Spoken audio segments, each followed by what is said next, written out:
సుమన్ టీవీలో మీ business promotions కోసం ఈ కింది నెంబర్ను సంప్రదించగలరు.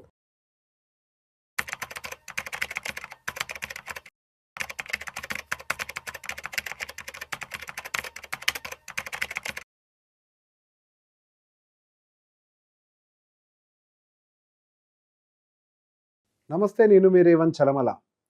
సో ఈరోజు గోల్డ్ ఇన్వెస్ట్మెంట్స్ గురించి మాట్లాడాలనుకుంటున్నాను.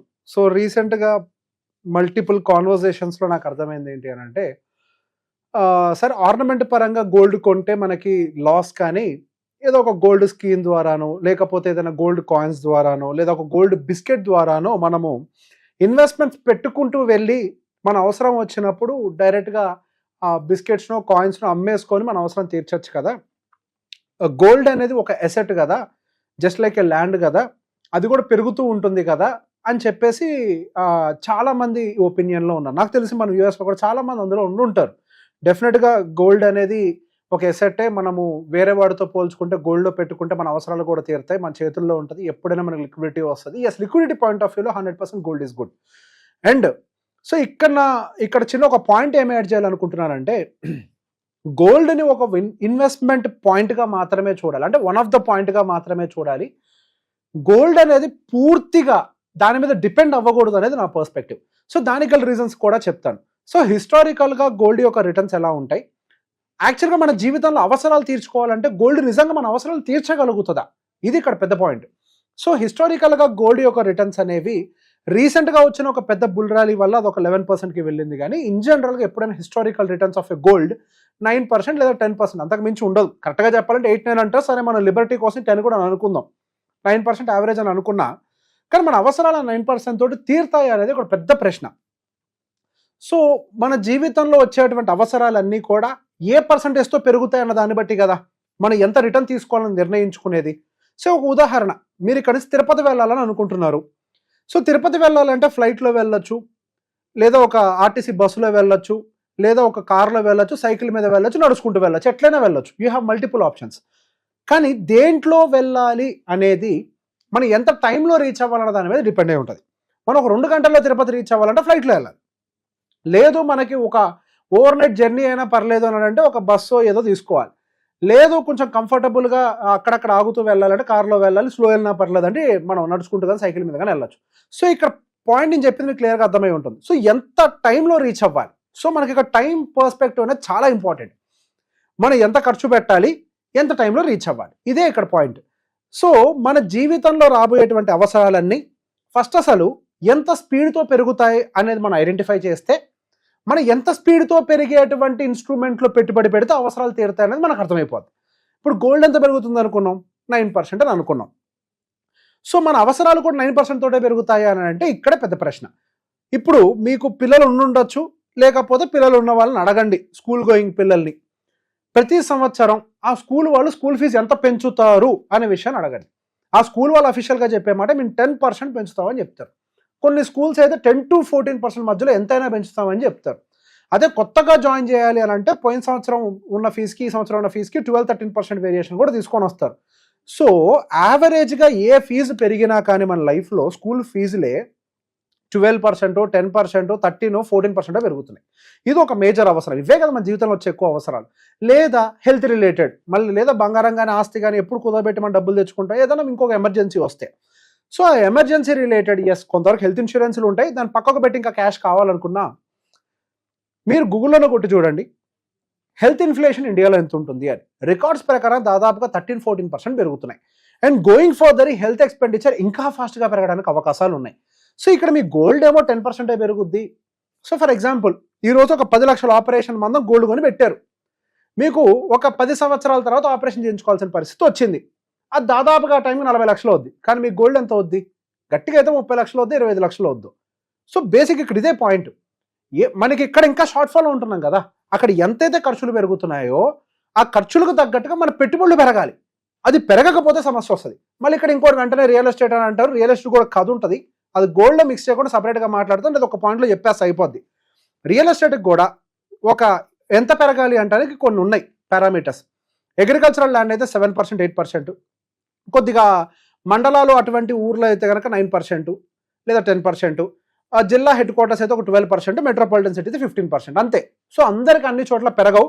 సహజంగా గోల్డ్ చాలా మందిని కుబేర్లు చేసింది అంటే చాలా మందిని చేసింది కాదు. ఊర్లో కుబేర్లు అయిన వాళ్ళు కేవలం ల్యాండ్ వాళ్ళు ఉంటే ఇంతమందిలో ఎంతమంది కూడా ఉండరు.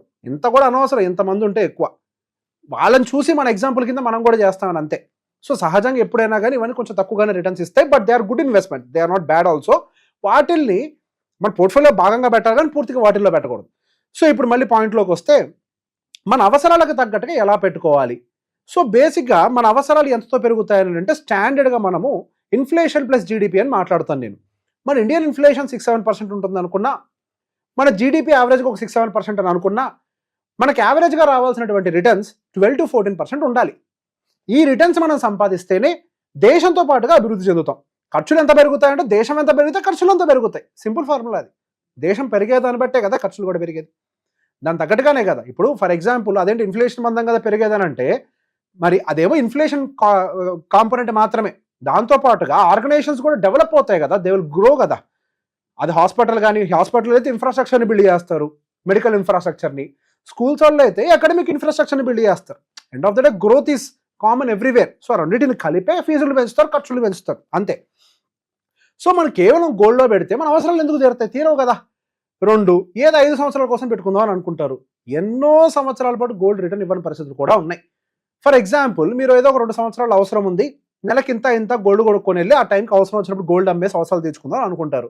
ఇంత కొనుక్కుంటూ వెళ్తారు, కరెక్టే. ఫస్ట్ కొనేటప్పుడే జీఎస్టీలు కడతారు.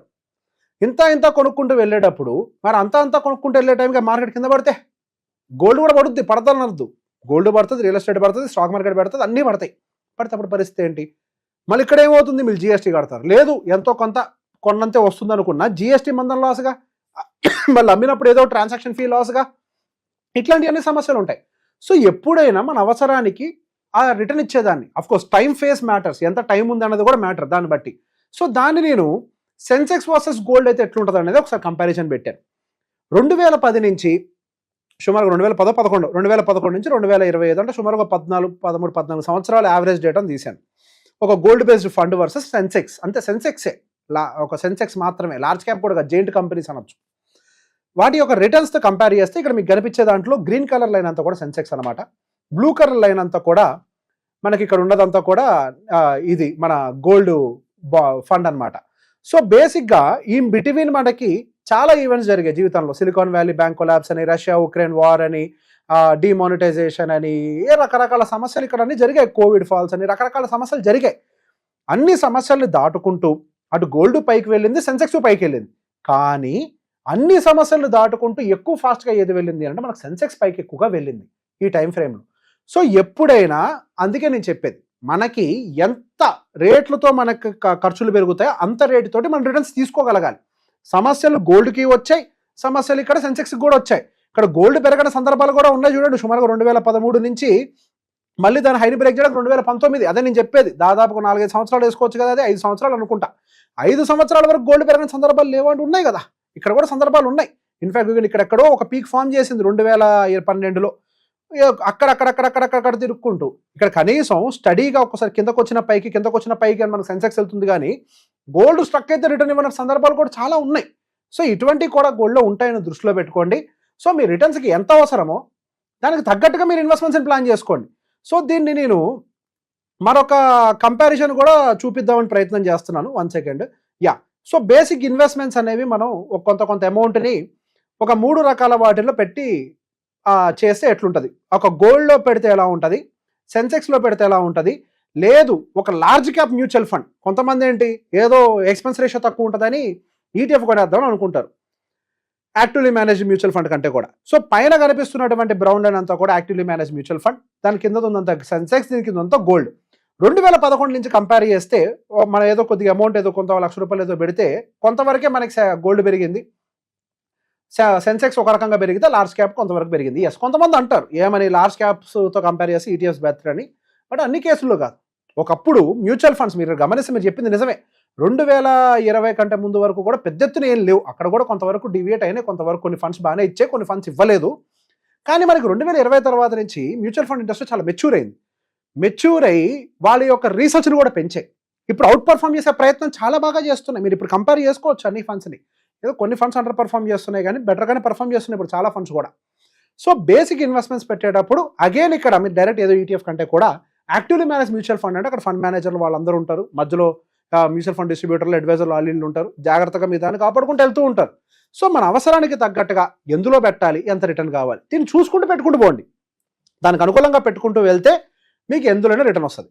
సో గోల్డ్ అసలు కొనొద్దంటే కొనండి, కానీ ఎంత అంటే కొంత, ఎంత అవసరమో అంతవరకే. అంటే అవసరము ఇన్ ద సెన్స్ వేసుకునే దాని గురించి కాదు.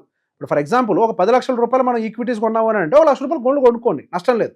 లక్షలు అంటే ఒక 10% ఏదో కొనుక్కోవాలి, అంతేకాని పెద్ద ఎత్తున పెట్టుబడులు పెట్టి గోల్డే మొత్తం క్రియేట్ చేస్తుంది అనుకుంటే గోల్డ్లో కూడా సమస్యలు వచ్చిన సందర్భాలు చాలా ఉన్నాయి. అవి మనకు కావాల్సిన రిటర్న్స్ని డెలివర్ చేయవు. సో సమస్య ఇక్కడ 2 రకాలు, ఒకటి గోల్డ్ రిటర్న్ ఇవ్వకపోవటం, 2 మనకు కావాల్సినంత పెరగకపోవటం. ఈ 2 రకాల సమస్యల్లో మనం ఇరుక్కొని ఇబ్బందులు పడే అవకాశాలు ఉంటాయి. కాబట్టి మన అవసరానికి తగ్గట్టుగా ఒక మంచి ఇన్వెస్ట్మెంట్ని మీరే పిక్ చేసుకోండి. Thank you very much.